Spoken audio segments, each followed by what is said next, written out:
well.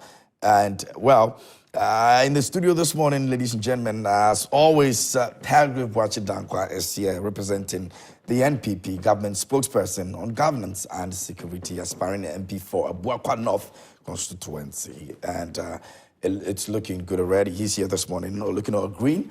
Good morning. How are you doing? I'm very well, thank you. Good morning, KMJ. It's good to see you. Good to see you too. I like the outfit. Rosalie also commented on it. And, thank you. I think it's done by AZ Code. AZ Code. Yes, it's owned by my sister and the husband. Oh, is it? So they clothe me every morning. Oh, we never knew this. Adele, did you know about that? Maybe you should be It's at Kanda, just behind the post office. Okay. Yes, this is beautiful. Yes, thank you so much. Adele, you would want to be in one? You seen the boot? I'm still in the. So you wanted to say where the boot is? I'm still in the birthday mood. Have you seen the sneakers? I'm still in the birthday mood. Oh, as for the birthday, we're even going to celebrate it properly. Celebrating the birthday. You see the sneakers? Very, very nice. Hey, the combination alone. And expensive birthday. The sneaker for day here. Oh boy, but it's always good to see you. Adel Ibn Sheikh Umar Ibrahim is National Communications member of the NDC and Director of Operations Greater Accra Youth Wing, and he's always here representing the NDC, and of course he's looking forward to 2024 where we go to the polls. Sure. Adel, good to see you again. Good to see you. Good to see you. Good to see you. Maybe I should be saying Sheikh now. So the Sheikh is for my dad. Is it? Yeah, it is. That's your surname. So Adel is basically the name. People have gotten used to Adele, but the actual name is Adel. Adel. Adel. Adel is Ain. We don't have Ain in English, so Adele, A is the nearest you can get, but it's actually Ain, Adel, which means just. You know, Allahu Adel means God is just. Okay. And then Ibn means the son of. So Adel Ibn, Adel the son of Sheikh Omar Ibrahim. Are you kidding? Yes. Oh, no, this is good. This is really good. I like it. I like to get to know things like that. You know, right? Okay, so your dad should be proud. I mean, really. And it's always good to see you also here this morning, here on the show. And we're going to be getting into the major issues. Before that, let me run through the front pages of the newspapers real quick, and then we'll get into that. Daily Graphic this morning is reporting on the issue of tax evasion case. K. Ofori, CEO, exonerated.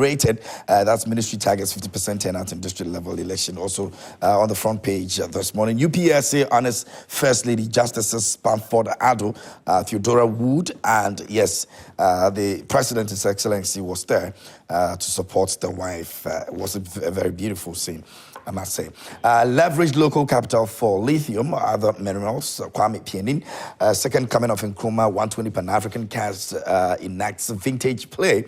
That's also in page 13. And Latif is putting that together. I just can't wait for that as well. That's the front page of the Daily Graphic this morning. Daily Guide is also reporting a couple of issues. It says, Gagben jabs OSP. And Baumia preaches peace in Boku. First Lady, two others honored. And also KGL picks leading ICT company tag. And we're from that AG to call 11 witnesses in one trial. That's the Daily Guide this morning.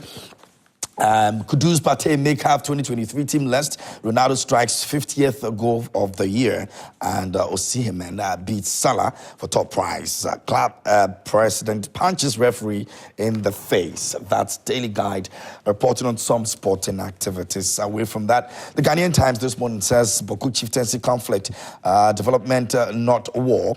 Veep urges Kusauga and Mampusis to end conflicts. EC to hold district-level elections in Jasik and Guan districts December 19th. Page 13 has got a story on that. MTTD rakes in 2 million Ghana cedis in fines against 2,705 traffic offenders. And strengthening existing anti-graft agencies. Speaker speaks on that as well. Government committed to completing hospital projects in Ashanti region, Minister says so, and GNPC as a foundation present startup tools to 189 artisans. That's also the Ghanaian Times this morning. Let's get into the Republic. The President says OSP gets new judge in Cecilia Dapa's case, and that's the Republic Press this morning speaking on that issue. Brian Champong champions peace in Africa for prosperity, and the religious leaders rally against lithium deal as calls for renegotiation grows louder and louder and louder, and that's the Republic reporting on some issues. On the front page, Professor Jampo criticizes lithium extraction, and UPSA confers honorary doctorate degrees on First Lady Rebecca Akufo-Addo, Justices Joyce Bamford Addo, and Georgina Wood. We've created a record 2.1 million jobs so far for the youth, says the Vice President Bawumia. Let's go to the Ghanaian publisher. This one, it says, peace is key to Africa's development. Brian says so. Ghana closer to 40% tertiary enrollment. Education Minister is captured over there. Bawumia assures Boko Naba, and it says, I will work towards Mamprusi Kusasi peace. And away from that, First Lady, 2 others on it. That's also captured by the Ghanaian publisher this morning. Let's go to the Custodian. The Custodian says we don't need OSP to fight corruption. Bagbin says so. And YESB to create 20,000 more jobs. And you can bring peace to Boko. Naba Abugrago Azuka II charges Bawumia, and KGL Technology recognized as leading ICT company. Away from that, NPP MP aspirants to pay 73,000 Ghana cedis, and that's also captured on the front page of the Custodian. The Finder is here.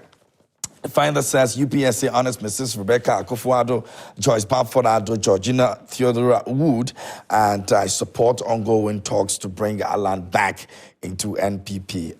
Kuka says so. Bokunaba bets on Bawumia and says to use unifying qualities to end the Boko conflict. Creation of OSP is an act in futility. Bagbin says so, and majority leader wants action on PAC reports. That's also captured by the Finder for today's newspaper. So you can grab a copy of these newspapers and read about all that we've spoken about here this morning. And once again, you want to send your messages to us on any of these issues, especially the major ones that we're going to be talking about. You can send it to us. Our WhatsApp line is active, and you can also send it to our social media pages as well, and we're streaming live on Facebook, do not forget. So that's where you can drop your messages. Now this morning here on the major issues, we're looking at the anti-LGBTQ plus bill.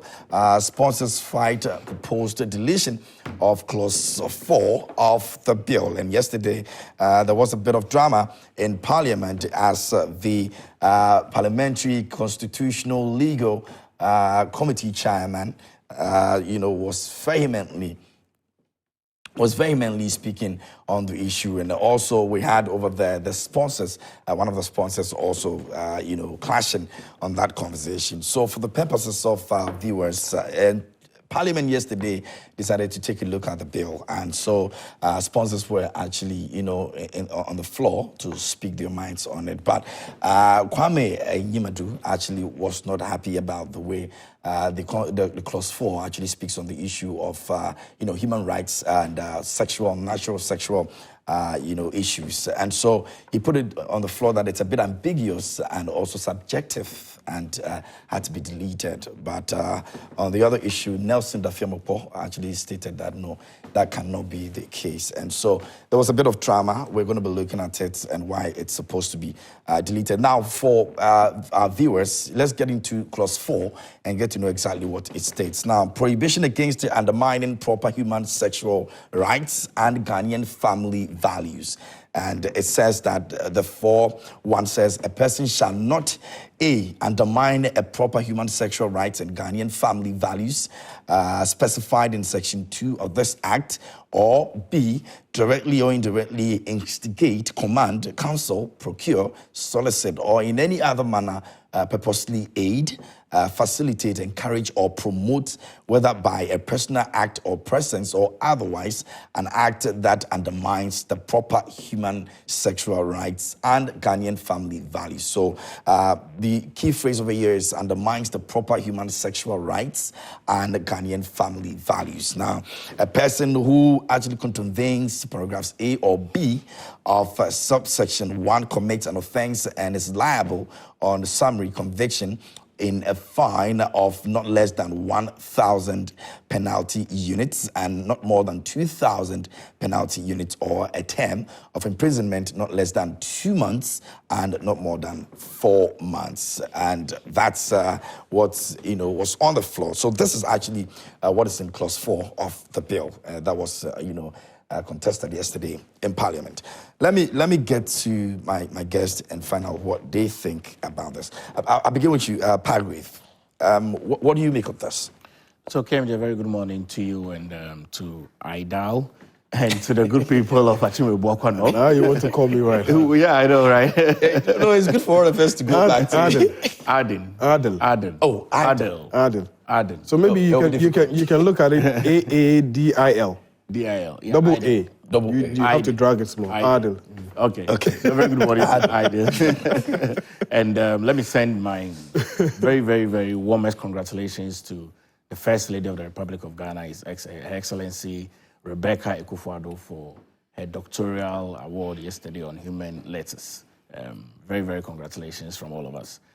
KMJ, we have been having this long conversation around the proper human sexual rights and Ghanaian family value system well over some time now. And this is a private bill that is a few people, Honorable Sam George, Honorable Delasoa, Emmanuel Bejra, Honorable John Intim Fojo, Al-Hassan Suhaini, Rita Sowa, Honorable Inteso, and then Roxanne Nelson Dafiamepo. I mean, these persons and other people have come to join. What I will state to this is that having gone through the letter of the bill and the conversations thereafter, clause 4 is the real heart of the bill. Yeah. I mean, that's the real heart of the bill. To suggest that that aspect of the bill be taken out of it is just like saying a human being without a heart. I would ask that the committee treads cautiously and advises Parliament well in the right direction as it relates to the expunction of clause 4 out of the bill. I think that there's been various conversations and the position of government as it relates to this, that government feels that the Ghanaian people are not at a place where they feel well enough that this has become an issue that must be legislated over. But for those of us that are of a very strong Christian pursuit, we are aware that the very beginning of the creation of mankind, and I've stated that there are 2 creation accounts of the beginning of Genesis chapter 1 and then at the end of Genesis chapter 2 that talks about the fact that God created man in his image and likeness and named them Adam and Eve and not Adam and Steve or Evelyn and Eve. I mean, no offense to any of those orientations, but to be able to state that that's not what it is from the beginning, having realized that Ghana is a secular state and in the secularism of Ghana's state as well has the largest number of religiosity, both from the Muslim tradition and then from the Christian tradition. But it's interesting to see that Parliament is once again discussing this bill. It's been long overdue. It tells you very strongly that government is not stalling on the bill. If there are issues that needs to be addressed, government needs to address that. But I've stated that clause 4 is the heart of it and it needs to be taken into great consideration rather than expunging it from the entire bill. So he mentioned also that it's a bit ambiguous. I don't know what you make of that, and subjective. That basically was, where all his, contention was from. So basically, this is an interpretation from the Attorney General in relation to the bill and how we are supposed to view the bill. I mean, if it's very ambiguous, I think that there's opportunity for us to break it down, basically, rather than just posing very strongly that you should expound the entire bill. If it's ambiguous, you explain the terms so that you can confine the definition within a particular framework. Adele. Oh, yeah. KMJ. We'll get there. Adele. It's fine. KMJ, let me also take this opportunity to say a warm congratulations to the First Lady, Madam Rebecca Akufo-Addo, on her award yesterday. KMJ, having said that, this issue of LGBTQ is not one that we can discuss even the punishment of it without having to talk about, its problems. I have indicated on a couple of platforms that this cell phone that I have, KMJ, has a button. And when I intend to turn this cell phone on, I know that I have to press a certain button. On the side, it has the volume buttons up and down, and then it has an on button. In order for me to succeed turning this phone off or turning it on, I have to press on the on button. Now, if I choose to press on the start or the volume up or volume down, the cell phone doesn't come on. Yeah. Everything that is being produced, everything that exists belongs to somebody. Everything. If I walked out of your studios today and I got outside and I saw a watch lying on the floor, I don't assume the watch doesn't belong to anybody. If it doesn't belong to somebody who went to buy it, obviously it belongs to the person who produced it. And then we admit, as human beings, and Muslims and Christians and all of us, that there's somebody else who created us. And we all admit, again, that if I have an airplane and I have a problem with the airplane, I certainly need to take it to the manufacturer so he can fix it up for me. When you have an iTablet and you want it fixed, you don't take it to, a car mechanic to fix it for you. You don't do that. You take it to the person who produces it. Then someone produces you and says, look, I'm giving you something that is called a manual. Just like when you buy your cell phone and you open, there's a manual, because whoever produces has to give you something to rely on in order for you to be able to succeed. He says, okay, you know what? I produced you. I'm going to give you a manual. In my manual, a man is supposed to marry a woman. If you want to succeed, a man marries a woman. Then you say, no, I prefer a man marries a man or a woman marries a woman. It is almost as though any of us in this room is willing to press on the volume button to turn on the cell phone. It's ridiculous. Doesn't make any sense.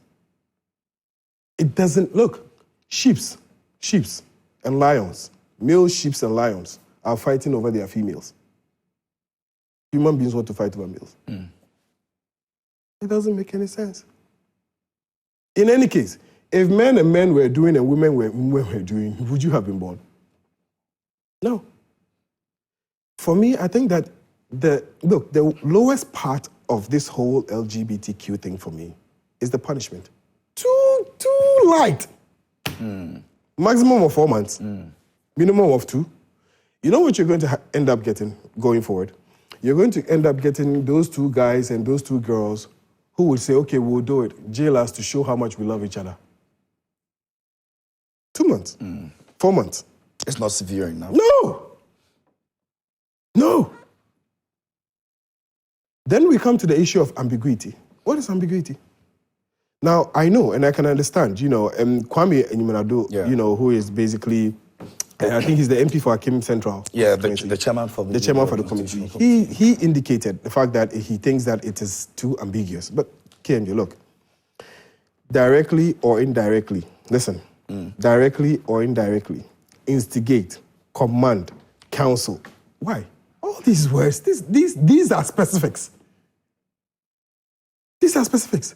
Either you're directly involved in it or indirectly encouraging someone. He says, or instigate, or you're instigating someone, or you're commanding somebody, whether perhaps you have power over them or control over them, or counsel, or procure, or solicit, perhaps for somebody, or in any other manner, purposely aid, facilitate, encourage, or promote, whether by a personal act or a presence of otherwise, in an act that undermines the proper human sexual rights and Ghanaian family values.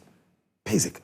In any case, when someone walks into a police station or any other place and then makes a report, do you just get jailed? There has to be an investigation to it. We'll investigate. We'll find out. Is it possible that any of these things we have mentioned here, the person was caught up in it? Where's ambiguity? This back and forth, it doesn't help anybody. This thing should not have even been in Parliament for more than 2 months. This is not something you want to play with. This is not something we want The to drag speakers our are feet sure on. that it will be dealt with before. I am excited about that. But I'm praying that going forward will basically enhance, the punishment. You have to make it severe enough. This is unacceptable. They are coming for our kids. KMJ, we're giving birth to kids. They're coming for our kids, small. When your sons grow up and your daughters grow up and they're getting into the university and they're getting into high schools, you're starting to get worried if they're going to the boarding house. That's what it means. Thank you.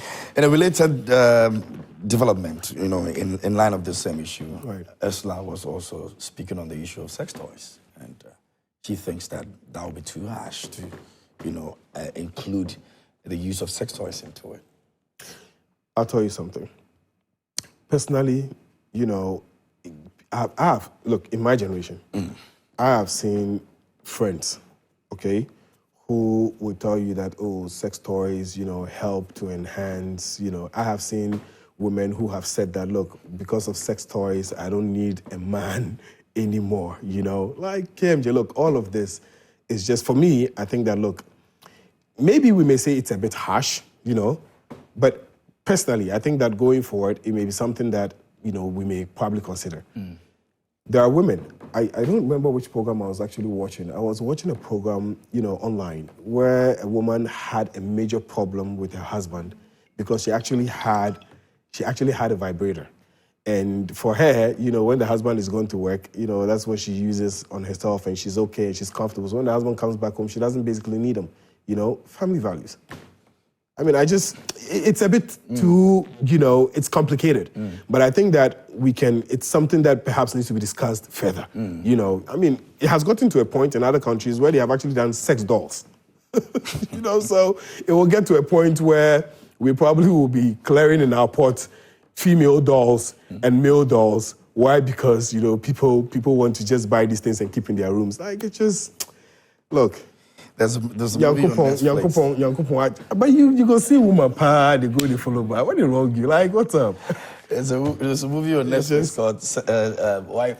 Like, what? I'm not sure you want to watch. And I'm hearing recently that they said soon they are, is it that they have started? But I'm hearing they said they're bringing, sex or love-making competition, like pretty much sports competition. Okay, it was in one country like that, but it's not something that has been very fun as sports that, When you get too sensible, it becomes stupid.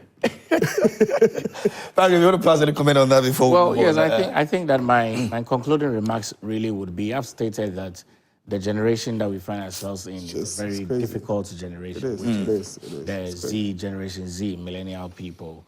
If you look far back as from 1923 into 1943, the silent generation, the generation that came at the backbench of World War I, World War II, the value system that they had, it's clearly trampled upon.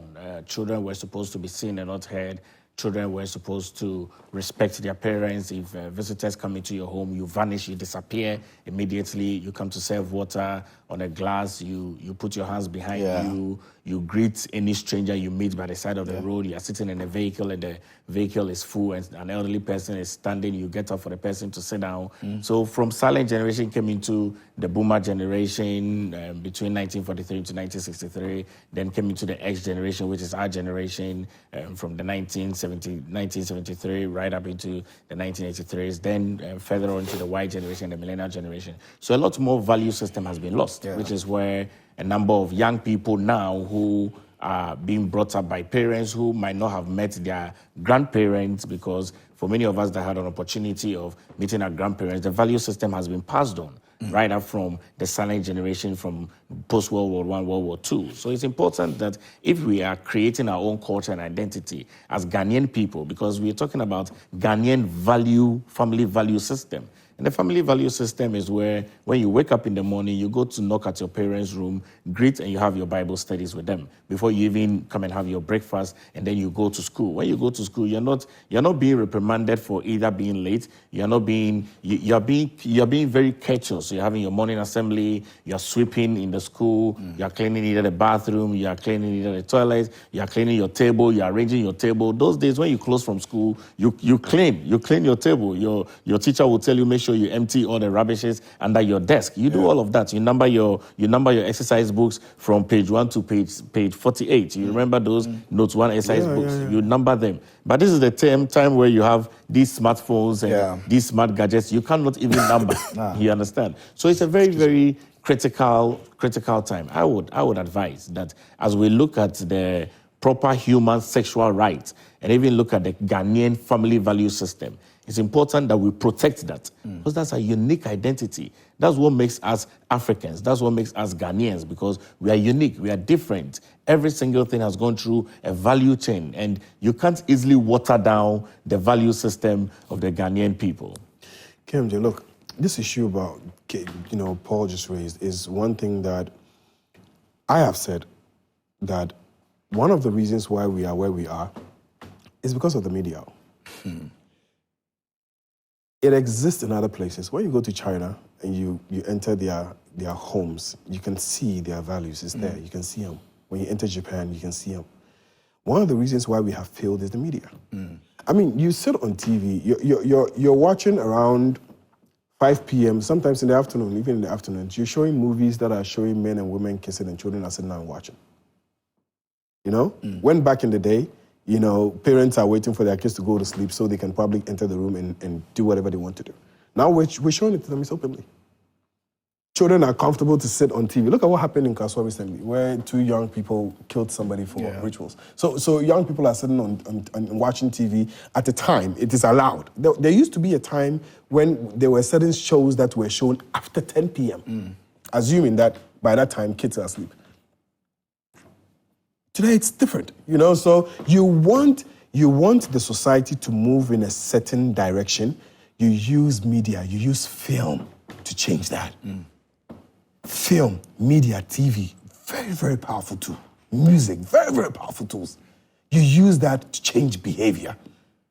But what do we do? We are rather making that we've allowed it. It is okay. It is normal. Situation worse. It is normal. You turn on, look, this morning, after this show, 8 o'clock, turn on certain stations. There are certain stations that are very, very good at that. You just turn it on and all you see is nudity.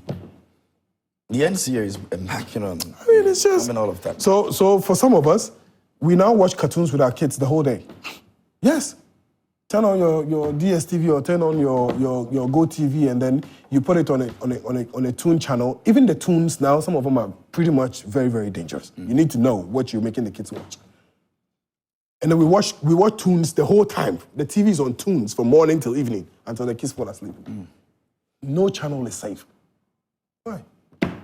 KMJ, let me just use this to conclude. On page 5 of the bill, I quote, it says that the Supreme Court in Banosi versus the Republic, and the number of the suit is there, on 8th of March 2014, has clarified what may amount to carnal knowledge in determination that it is, and I quote, it is the female sex organs called the vulva and the vagina that are normally penetrated into during sexual acts, which may qualify to be carnal knowledge under Section 98 and 99 of Act 29.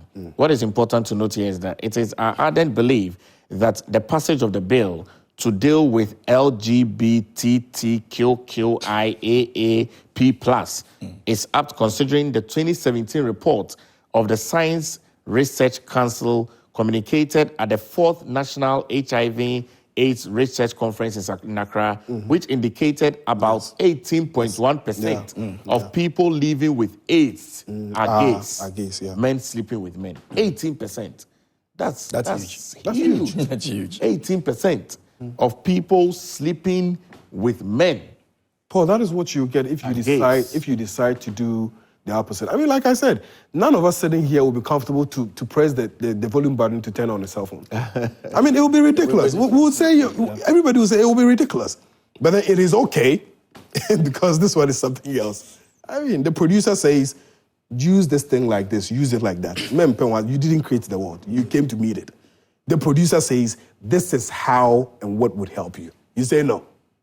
You might as well start turning on your phones, with the volume up.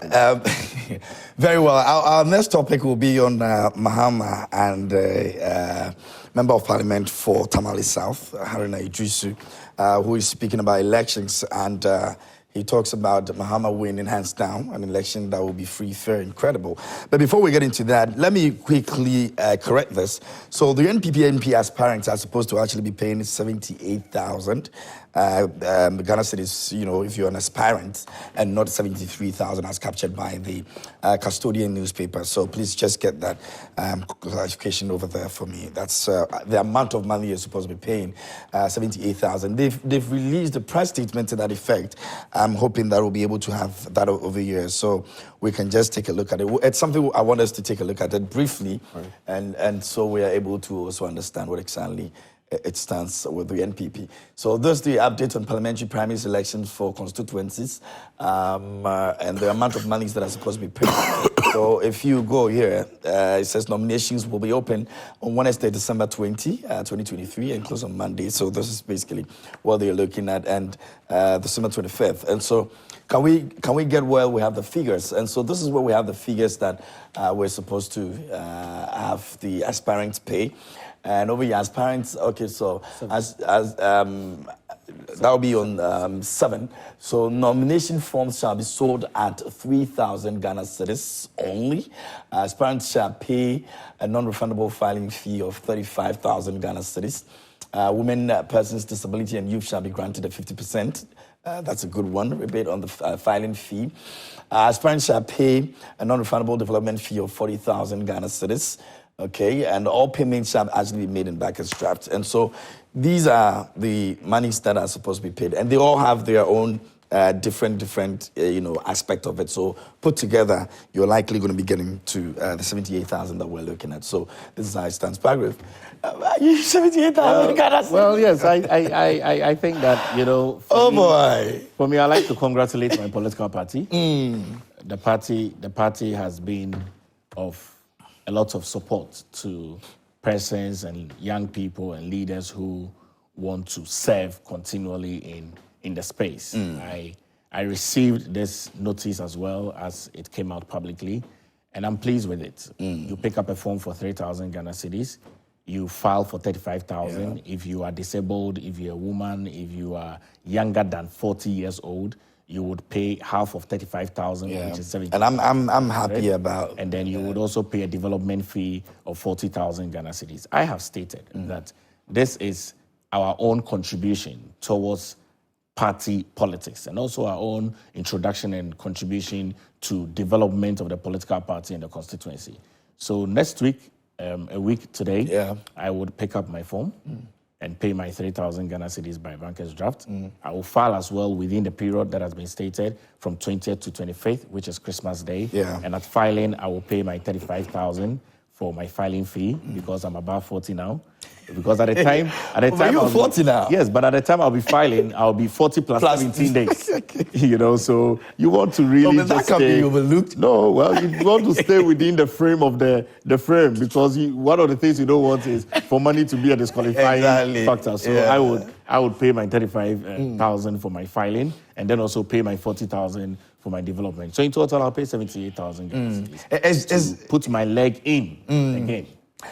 Is that not going to put pressure on you when you're done? And it's the conversation that a lot of people have in terms of politics and how much you're supposed to spend to be in a certain position.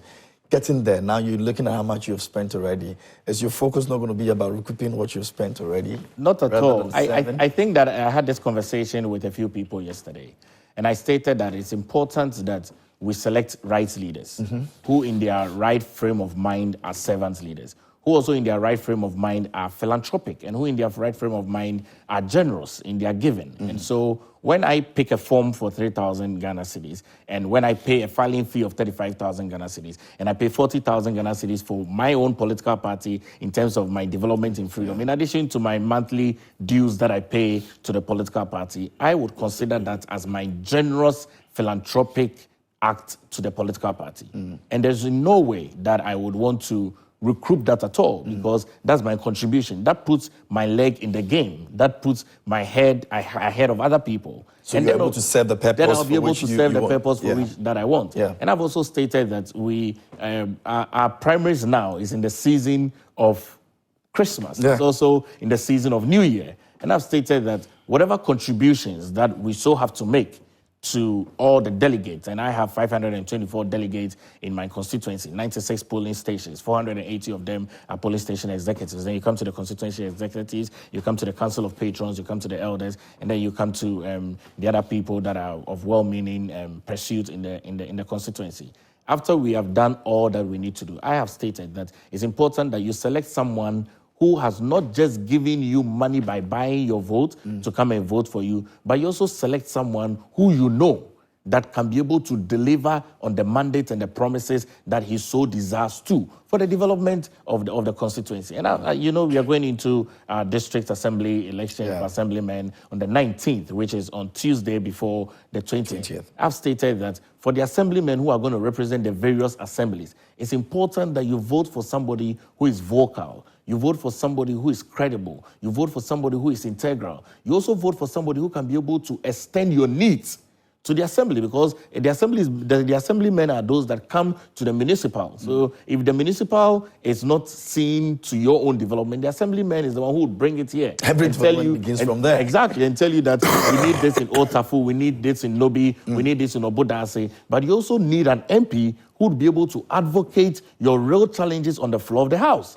Because on the floor of the House, and I've stated that when you go to Parliament, the Greek word is to parley. To parley means is to talk. So we must have an intellectual conversation whereby when reference is being made to the continent of Africa and the country Ghana, in any of the countries in the world, either in the Americas or in Middle East or in Europe, and you hear that your sitting MP, Palgrave Bachidankwa from Ibuakonov, is making a substantive case today, BBC knows Ningo Prampram MP. Yeah. You understand? And it's primarily because the Ningo Prampram MP goes to Parliament to parley.